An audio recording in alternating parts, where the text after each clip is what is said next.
পতিত ফ্যাসিবাদী শক্তি ও জুলাই গণহত্যার হোতাদের দ্রুত বিচার ও শাস্তির জোরালো দাবি নিয়ে আজ রাজধানীতে জুলাই গণঅভ্যুত্থান দিবস পালিত হচ্ছে। খুনিদের ফাঁসি এবং ফ্যাসিবাদ বিলোপের দাবিতে ক্ষোভ ও স্লোগানে মুখরিত ঢাকার রাজপথ। শাহবাগে জাতীয় জাদুঘরের সামনে নির্মিত জুলাই শহীদ স্মৃতিস্তম্ভে শ্রদ্ধা নিবেদন করেছে সর্বস্তরের মানুষ। এদিকে বিভিন্ন অনুষ্ঠানে অংশ নিয়ে শহীদ পরিবারের সদস্যরা অপরাধীদের দৃষ্টান্তমূলক শাস্তির মাধ্যমে রক্তের ঋণ শোধ করার দাবি জানিয়েছেন।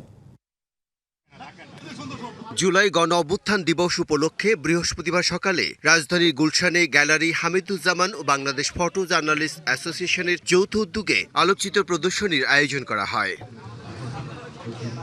প্রদর্শনী ঘুরে দেখেন বিএনপির সিনিয়র যুগ্ম মহাসচিব ও প্রধানমন্ত্রীর উপদেষ্টা রুহুল কবির রিজভী। পরে তিনি ভারতে বসে শেখ হাসিনার বিভিন্ন বক্তব্যের তীব্র সমালোচনা করেন। পতিত ফ্যাসিস্ট যে পালিয়ে গেছে তার রাজনৈতিক বক্তব্য রাখার কি অধিকার নেই? সে তো পলাতক একজন দাগী আসামি। আর আজকে শেখ হাসিনার জন্য আপনাদের এত মায়া, এত কান্না, এত ক্রোকোডাইল টিয়ার্স আপনাদের চোখ দিয়ে ঝরছে।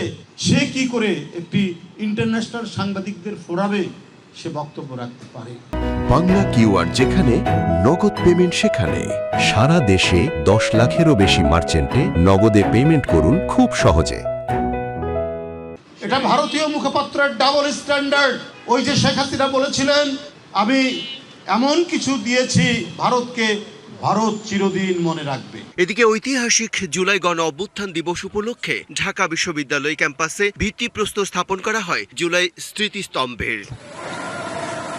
প্রশাসনিক ভবন সংলগ্ন মল চত্বরে আয়োজিত উপাচার্য অধ্যাপক ডক্টর ওবায়দুল ইসলাম ভিত্তিপ্রস্তর স্থাপন করেন। অনুষ্ঠানে বিশ্ববিদ্যালয়ের শিক্ষক, শিক্ষার্থী এবং জুলাই গণ অভ্যুত্থানের শহীদ পরিবারের সদস্যরা উপস্থিত ছিলেন। এদিকে সকালে জুলাই গণ অভ্যুত্থানের 2 বছর পূর্তি উপলক্ষে শাহবাগে জুলাই স্মৃতিস্তম্ভে শ্রদ্ধা নিবেদন করেন মুক্তিযুদ্ধ বিষয়ক মন্ত্রী আহমেদ আজম খান ও প্রতিমন্ত্রী ইশরাক হোসেন। ছাত্র জনতা, রাজনৈতিক দলের সারা জাতির অংশগ্রহণের মধ্য দিয়ে আমরা ফ্যাসিবাদকে বিদায় করতে পেরেছি, আমরা গণতন্ত্র উত্তরণে আসতে পেরেছি। এদিকে দুপুরে জুলাই বিপ্লবের 2 বছর পূর্তি উপলক্ষে কাঁঠাল বাগান ঢালে শহীদদের আত্মার মাগফিরাত কামনায় বিশেষ দোয়া ও খাবার বিতরণ করেছে এনসিপির ঢাকা মহানগর দক্ষিণের নেতাকর্মীরা।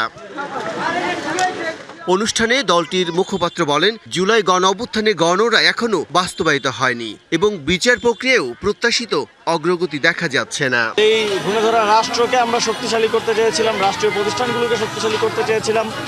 সংবিধান কাটাছাড়ার মধ্য দিয়ে যে একটা ফ্যাসিবাদ প্রতিষ্ঠা করা হয়েছিল বিভিন্ন কারাকানুনের মধ্য দিয়ে, সেখান থেকে বাংলাদেশকে আবার একটা শক্তিশালী রাষ্ট্র বিনির্মাণের দিকে নিয়ে যেতে চেয়েছিলাম।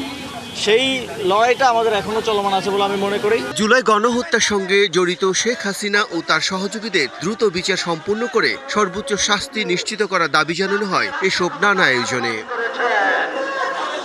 সকালে জাতীয় প্রেস ক্লাবে 5ই আগস্ট উপলক্ষে বিএফইউজে ও ডিইউজে যৌথভাবে র্যালির আয়োজন শেষে এ দাবি জানানো হয়।